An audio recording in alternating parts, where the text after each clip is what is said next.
خوش آمدید۔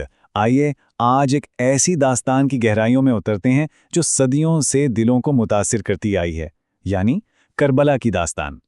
یہ صرف تاریخ کا ایک واقعہ نہیں ہے، بلکہ یہ کہانی ہے اصولوں کی، قربانیوں کی اور انسانی روح کی عظمت کی۔ تو اس کہانی کا جو مرکز ہے نا، وہ اس ایک بنیادی سوال میں چھپا ہے: جب ہم حق کی راہ پر ہیں تو پھر مرنے سے کیا ڈرنا؟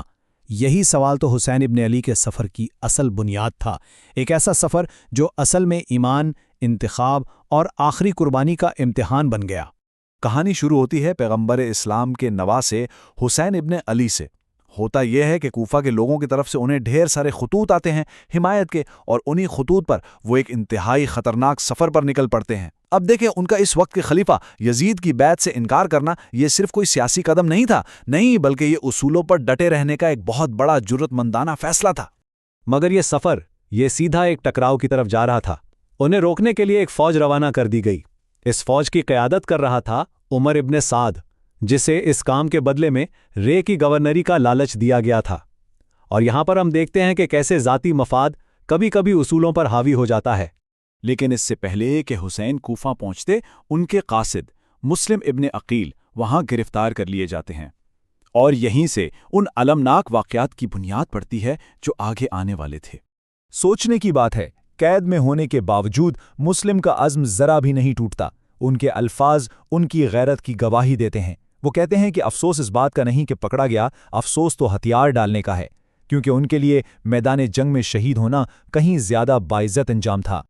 اب جب موت سامنے کھڑی تھی تو مسلم نے 3 آخری خواہشات کا اظہار کیا، اور یہ ان کے کردار کے بارے میں بہت کچھ بتاتی ہیں۔ دیکھیں، پہلی خواہش، حسین تک پیغام پہنچایا جائے کہ وہ واپس لوٹ جائیں، مطلب اپنے لیڈر سے وفاداری۔ دوسری، ان کی تدفین عزت سے کی جائے، مطلب ذاتی وقار کا خیال۔ اور تیسری، کہ ان کی زرہ اور تلوار بیچ کر ان کا قرض ادا کر دیا جائے۔ یہ چیز ان کی ذمہ داری اور ایمانداری کا احساس دکھاتی ہے۔ تو جب حسین کا قافلہ سفر کر رہا تھا، وہ تعداد میں تو بہت چھوٹا تھا، لیکن ان کا پیغام، اس میں بہت طاقت تھی۔ اب راستے میں انہیں جو بھی ملتا تھا نا، اس کے سامنے ایک فیصلہ کن سوال آ کھڑا ہوتا تھا: کیا وہ حق کا ساتھ دے گا یا پھر اپنے لیے ایک محفوظ راستہ چنے گا؟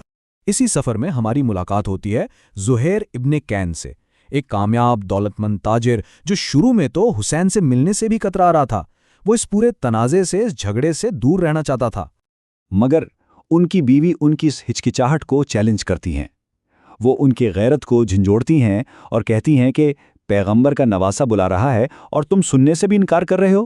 ان کے اس للکارنے پر زہیر مجبور ہو جاتے ہیں کہ کم از کم جا کر سن تو لیں کہ حسین آخر کہنا کیا چاہتے ہیں۔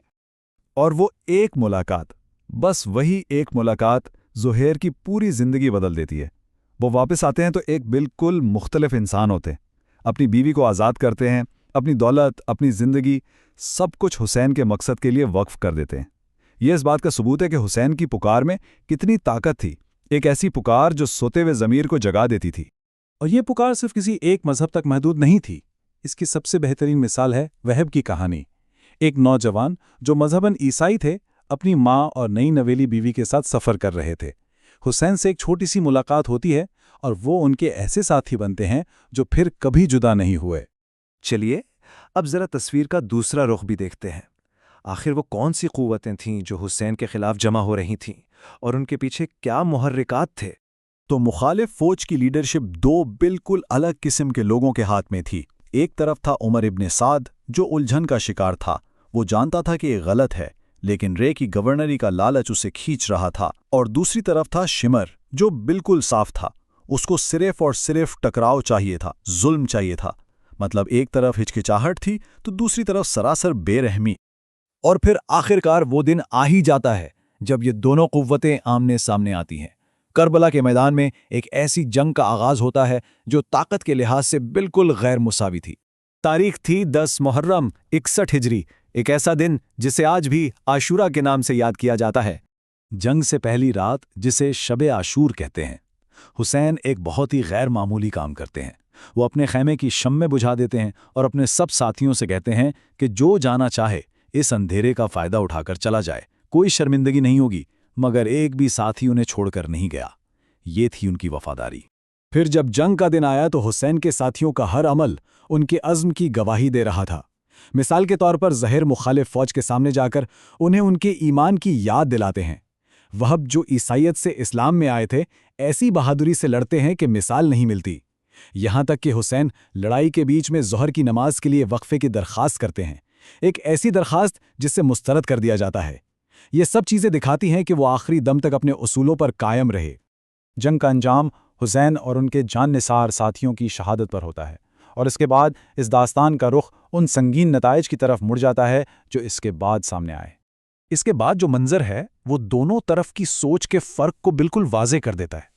ایک سپاہی انعام مانگتے ہوئے کیا کہتا ہے؟ میری جھولی کو سونے اور چاندی سے بھر دو، میں نے سب سے بڑے بادشاہ کو مارا ہے۔ اس کے لیے یہ کوئی فرض نہیں تھا، یہ صرف اور صرف لالچ تھا۔ یہ سپاہی جس کا نام خولی تھا اپنا انعام یعنی حسین کا سر مبارک اپنے گھر لے جاتا ہے، مگر جب اس کی بیوی یہ دیکھتی ہے تو وہ خوف سے کانپ جاتی ہے۔ وہ پہچان لیتی ہے کہ یہ پیغمبر کے نواسے کا سر ہے اور اپنے شوہر کے اس فعل پر اس کے سامنے کھڑی ہو جاتی ہے۔ اس کا یہ رد عمل اس کام کی اخلاقی پستی کو سب کے سامنے لے آتا ہے۔ تو کربلا کی یہ کہانی یہ ہمارے سامنے ایک ہمیشہ رہنے والا بہت گہرا سوال چھوڑ جاتی ہے کہ جب سامنے مطلق طاقت ہو تو پھر وفاداری کی کیا قیمت ہوتی ہے۔ یہ کہانی دراصل اس بات کے بارے میں ہے کہ انسان دشوار حالات میں کیا فیصلے کرتا ہے اور اپنے عقیدے، اپنے اصولوں کے لیے وہ کیا کچھ قربان کرنے پہ تیار ہو جاتا ہے۔